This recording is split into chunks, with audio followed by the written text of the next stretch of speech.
करवा दिया और साहब बहुमत में आकर के राज करते रहे। 11 साल बीत चुके हैं। गाय के साथ फोटो खिंचवाते हैं, लेकिन गौ मांस निर्यात में सबसे बड़ा अपने देश को यही बनाया। तो हम किस पे अब भरोसा करें, आप बताओ। कि जब चीजें बोलेंगे तो सरकार सीधा आपके खिलाफ हो जाएगी। देखिए, हमारे खिलाफ तो सरकार है ही है। हम इस देश के एक आम आदमी है, हमारे तो अगेंस्ट ऑलरेडी है सरकार, तो और ज्यादा थोड़ा अगेंस्ट हो जाएगी, इससे ज्यादा क्या होगा। लेकिन हमको तो सुकून होगा। तो बड़ा आश्चर्य हुआ कि भाजपा तो राष्ट्रीय पार्टी है और राष्ट्र में ऐसी कौन सी संस्कृति है जिसमें गाय खाने की बात है। तो लेकिन तब तक उसको माता के रूप में दर्ज किया जाए और सदन रूप से उसके साथ व्यवहार। तो बहुत लंबे समय से, आज़ादी के भी पहले से ये मांग हमारे पूर्वजों ने की थी। सभी नेताओं ने, जो कि इतिहास में सबके वक्तव्य ये आश्वासन हमको दिया था कि हम गौ रक्षा करेंगे, हम गौ रक्षा करेंगे, गौ हत्या बंद होगी और गौ को सम्मान दिया जाएगा। भारत के संविधान की धारा 48 में भी कहा गया था कि गौवध नहीं होगा और गौ का संवर्धन संरक्षण होगा। लेकिन भारत देश की सरकारें संविधान की शपथ लेने के बाद भी गौ माता की हत्या को नहीं रोक पा रही हैं, बल्कि उसको बढ़ाती चली जा रही हैं। और अब हमारा भारत देश, जो गाय की पूजा के लिए जाना जाता था, वो गौमांस के निर्यात में विश्व के दूसरे नंबर के देश में आ गया है। केवल ब्राजील अब हमसे आ गया, बाकी बड़े बड़े देशों को हमने इस मामले में पीछे पछाड़ दिया है। गाय की संख्या निरंतर घटती चली जा रही है। आज़ादी के समय जितनी गायें थी, अब उससे बहुत कम होकर के अब समाप्ति के कगार पर हैं। ऐसी परिस्थिति में हम गौ भक्तों ने यह निश्चय किया कि इस बात को केंद्र सरकार और राज्य की सरकारों के सामने रखा जाए और वहाँ से हमको प्रतिसाद मिले।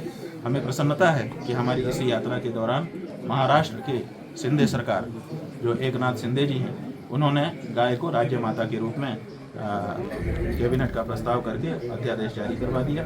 और गुजरात में जो प्रतिपक्ष के नेता लोग हैं, उन्होंने कहा है कि हम प्राइवेट मेंबर बिल लाएंगे।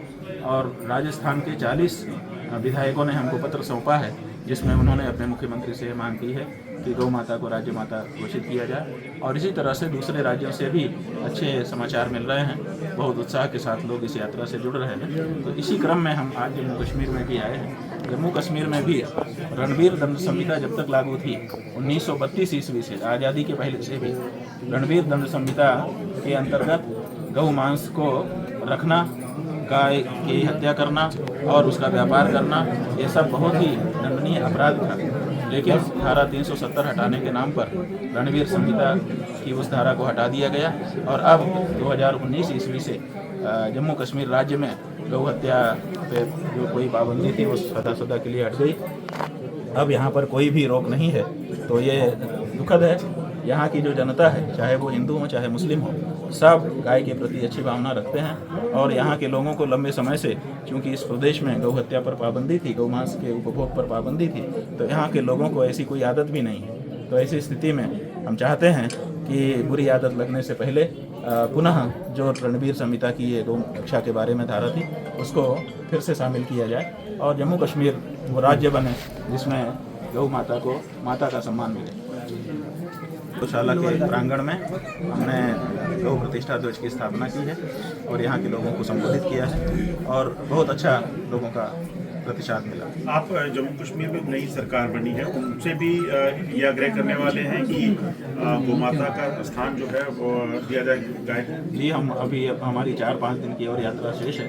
लगभग 29 प्रदेशों में हम जा चुके हैं। 3 प्रदेशों में हमारे प्रतिनिधियों ने जाकर के गौ प्रतिष्ठा ध्वज की स्थापना कर दी है। तो अब केवल 3 या 4 प्रदेश बचे हैं। 3-4 दिनों में हम वो भी पूरा करेंगे। पूरा करने के बाद पूरे देश की रिपोर्ट लिखते हुए केंद्र सरकारों और राज्य सरकारों को हम एक पत्र भेजेंगे और उस पत्र के माध्यम से पूरे देश की जो भावना है उसको उनसे मांग करेंगे। और उसी क्रम में जम्मू कश्मीर की जो नई सरकार बनी है उसको भी शुभकामना देते हुए ये प्रस्ताव हम उनके सामने रखेंगे। एक चीज़ देखी जा रही है कि कई राज्यों में जो रिलीजन लेवल पर जो है आपस में कई भेदभाव हो गए हैं। कई जगह हिंदू मुस्लिम को मारने की घटनाएं सामने आ रही हैं या कई जगह हिंदू मारे जा रहे हैं। तो कैसे आप इसे देखते हैं, ये जो हो रहा है इसके पीछे क्या, कौन है और क्यों हो रहा है? देखिए, हमारा यही कहना है कि देश में जो हमारी एकता की भावना थी, समरसता की भावना थी, जिसको सामान्य शब्दों में भाईचारे की भावना कहते हैं, वो कमज़ोर पड़ती चली जा रही है। देखने में यही आ रहा है। तो हम चाहते हैं कि हमारी माता अगर एक हो जाए तो हमारा भाई भ्रातृत्व जो है वो बहुत सघन हो जाएगा। तो जब सब लोग किसी एक को माता कहेंगे तो उस माता के कारण हम सब में भ्रातृत्व पनप जाएगा और फिर ये घटनाएं होना बंद हो जाएंगी। महाराज, इसी से जुड़कर मेरा एक प्रश्न है। उन्नाव में एक घटना सामने आई जहां पर हिंदू समुदाय के लोगों को मंदिर बनाने नहीं दिया जा रहा और वहां से कहीं न कहीं लोग पलायन कर रहे हैं, इसको आप किस तरह से? अब देखिए, अगर कहीं पर किसी को कुछ नहीं करने दिया जा रहा है, आप उन्नाव का नाम ले रहे हैं, तो वहाँ की सरकार इस मामले में बैठी हुई है। इस देश में सबको अपने कानून के अनुसार भूमि क्रय करने का, भूमि पे भवन निर्माण करने का, और अगर वो भवन उपासना स्थल के रूप में, पूजा घर के रूप में बनाना चाहता है, मंदिर के रूप में, तो उसको मंदिर बनाने का अधिकार है। अगर कोई आकर के कहता है कि नहीं तुम नहीं बना सकते, तो सरकार काहे के लिए? सरकार इसी के लिए होती है कि जहाँ पर कोई दादागिरी करे, कानून से विरुद्ध जा करके किसी को धमकाए चमकाए, सरकार इसी के लिए होती है। तो इसका मतलब उन्नाव की सरकार कमज़ोर पड़ रही है, वहाँ के लोग ज़्यादा बलवान पड़ रहे हैं, तो ये तो अच्छा नहीं है। सरकारों को इस मामले में बलवान होना चाहिए। जी, एक अभी आप लोगों से जब बात कर रहे थे, आपने कहा कि कई जगह आप जाना चाहते थे मगर वहाँ आपको अलो नहीं किया गया। ये वाकया एक बार फिर बताएंगे, क्या क्या हुआ, कहाँ कहाँ? हम ये चाहते थे कि हम पूरे देश में जाकर के हर प्रदेश में जो गाय के बारे में चर्चा है उसको आरंभ करें और वहाँ के लोगों की जो भावना है उसको भी समझें। देखिए, हम जानते हैं कि कुछ लोगों के मन में पक्ष होगा, कुछ लोगों के मन में विपक्ष होगा, लेकिन पक्ष की भावना को और विपक्ष की भी भावना को जब तक निकलने का मौका नहीं दिया जाएगा, अभिव्यक्ति नहीं होगी, तब तक दोनों बातें मिल करके कोई एक रास्ता नहीं पकड़ेंगे। इसलिए पक्ष रखना भी उतना ही जरूरी होता है जितना विपक्ष रखना। तो हम चाहते थे कि जहाँ पर विपक्ष भावना है वहाँ पर भी हम जाएं और उनकी भी बात सुने और मिल करके रास्ता निकालें। तो हमको जो उत्तर पूर्व के राज्य हैं उनमें से कुछ राज्यों में, विशेष करके नागालैंड में जहाँ पर भाजपा समर्थित सरकार है, भाजपा के जो वहाँ के अध्यक्ष हैं उन्होंने पत्र जारी करके पहले तो एक वक्तव्य दिया कि शंकराचार्य यहाँ हमारे प्रदेश में नहीं घुस सकते क्योंकि वो गाय की बात कर रहे हैं, और फिर उन्होंने उस पत्र में ये भी लिखा, आशय यही था कि गाय खाना हमारी संस्कृति का हिस्सा है। तो हमको तो बड़ा आश्चर्य हुआ कि भाजपा तो राष्ट्रीय पार्टी है और राष्ट्र में ऐसी कौन सी संस्कृति है जिसमें गाय खाने की बात है। तो लेकिन तब तक उनकी कैबिनेट का ही प्रस्ताव आ गया, कैबिनेट ने पारित कर दिया कि शंकराचार्य को प्रवेश न दिया जाए। तो जब हम नागालैंड के एयरपोर्ट पर गए तो वहाँ पर हजारों पुलिस लगी हुई थी और उन्होंने कहा कि आप बाहर नहीं जाते, बड़े अफसर आए थे।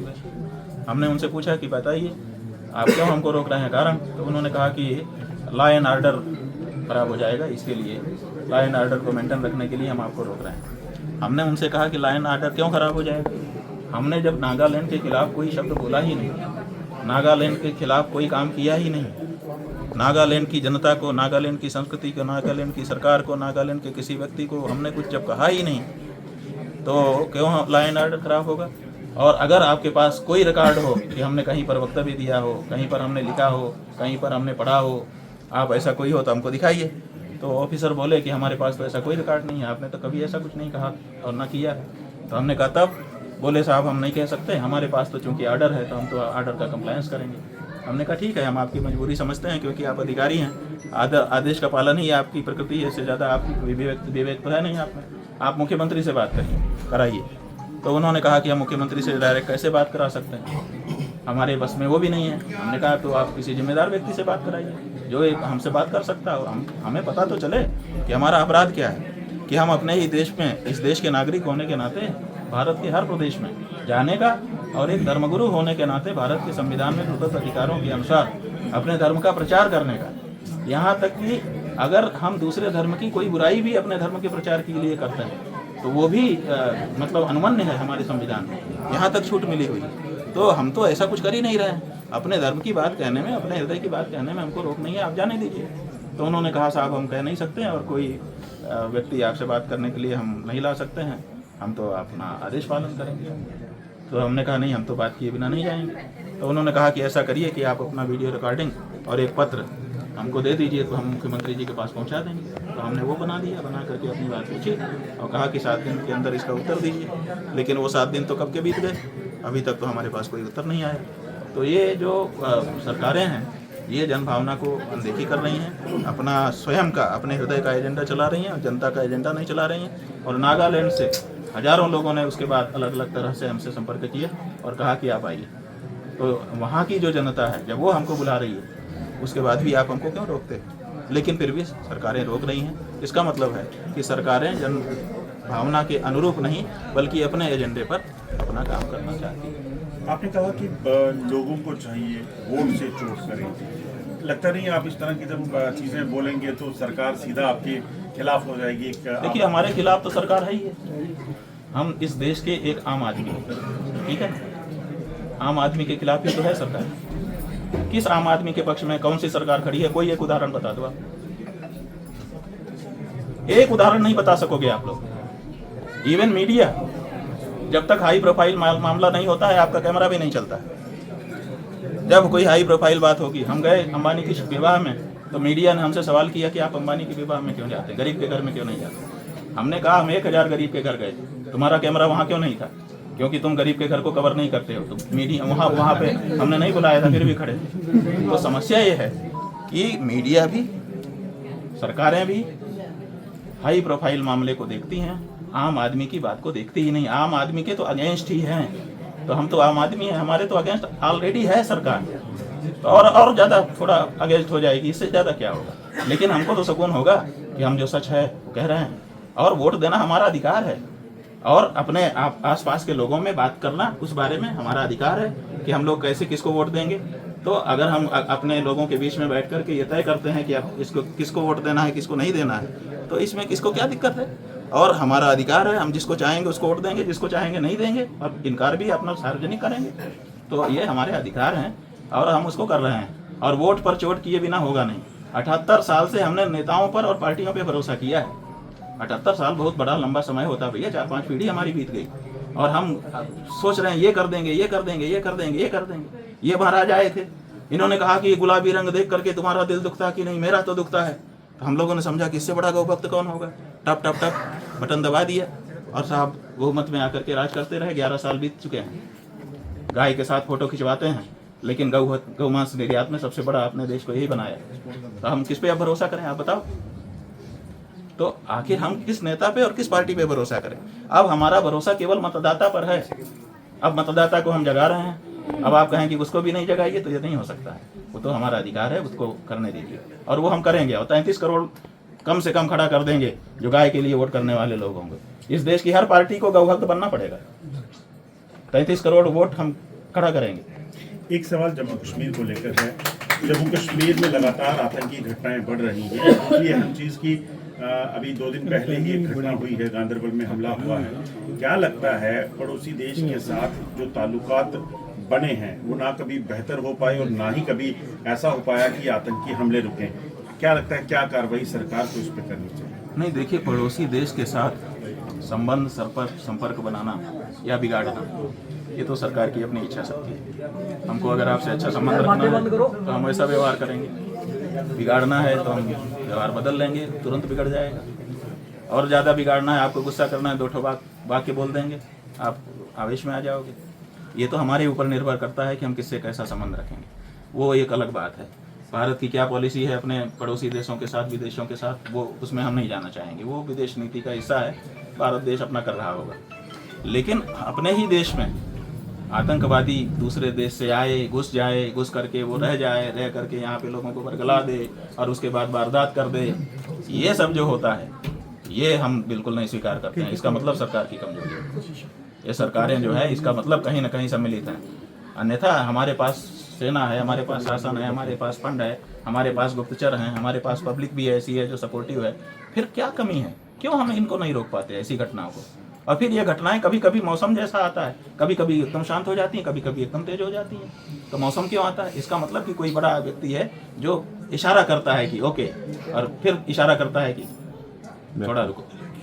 अन्यथा एक जैसी घटनाएं होनी चाहिए। अगर कोई विदेशी देश है जो हमारे ऊपर ये सब कर रहा है तो वो तो निरंतर करेगा। फिर इसमें मौसम क्यों आता है? कभी बहुत तेज हो जाता है, कभी कम क्यों हो जाता है? तो इससे हमको लगता है कि ये जो सरकार है उसका कहीं ना कहीं इसमें रोल है।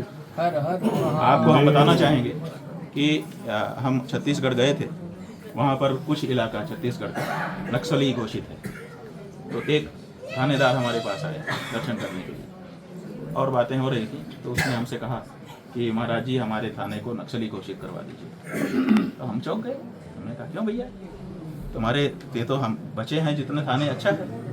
तो बोला अच्छा ठीक है। फिर एक व्यक्ति बैठा था, उसने हमको बताया कि इनका थाना अगर नक्सली घोषित हो जाएगा तो इनके भत्ते बढ़ जाएंगे। तो अपने भत्ते, अपने अलाउंस और दूसरी चीज़ें बढ़ाने के लिए भी ये चीज़ें मतलब आमंत्रित किया जाता है कि हमारे यहाँ 1-2 वारदात करो ताकि हमारा थाना भी नक्सली हो जाए। जहाँ ये प्रवृत्ति है वहाँ पर ये चीज़ें नहीं बढ़ेंगी। तो जब वहाँ पर इस तरह की बात हो सकती थी, यहाँ क्यों नहीं हो सकती? सबम जी, सवाल आप किस पे उठाना, सरकार पे चाहते हैं या सेना पे? हमने सरकार पे सवाल उठाया। सेना जो है आदेश की गुलाम है। सेना में अनुशासन अभी भी पक्का है। उसको जो आदेश मिलता है वो करती है। उसको जो आदेश होगा, इशारा होगा, वही करेगी। इशारा करने वाला ही इसमें तात्पर्य वाला है, सेना नहीं। बोलो शंकराचार्य महाराज की जय। बोलो शंकराचार्य महाराज की जय।